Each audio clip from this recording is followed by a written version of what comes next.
ఉదయం లేవగానే అరచేతులు చూసుకుని చెప్పవలసిన శ్లోకము కరదర్శన మంత్రం. కరాగ్రే వసతే లక్ష్మి, కరమధ్యే సరస్వతి, కరమూలే స్థితా గౌరీ, ప్రభాతే కరదర్శనం.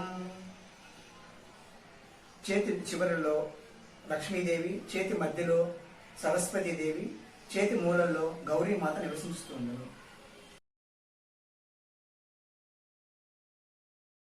ఉదయం లేవగానే అరచేతులు చూసుకుని చెప్పవలసిన శ్లోకము కరదర్శన మంత్రం.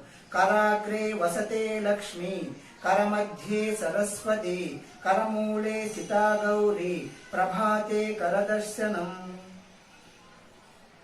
చేతి చివరిలో లక్ష్మీదేవి, చేతి మధ్యలో సరస్వతీదేవి, చేతి మూలల్లో గౌరీమాత నివసిస్తుంది.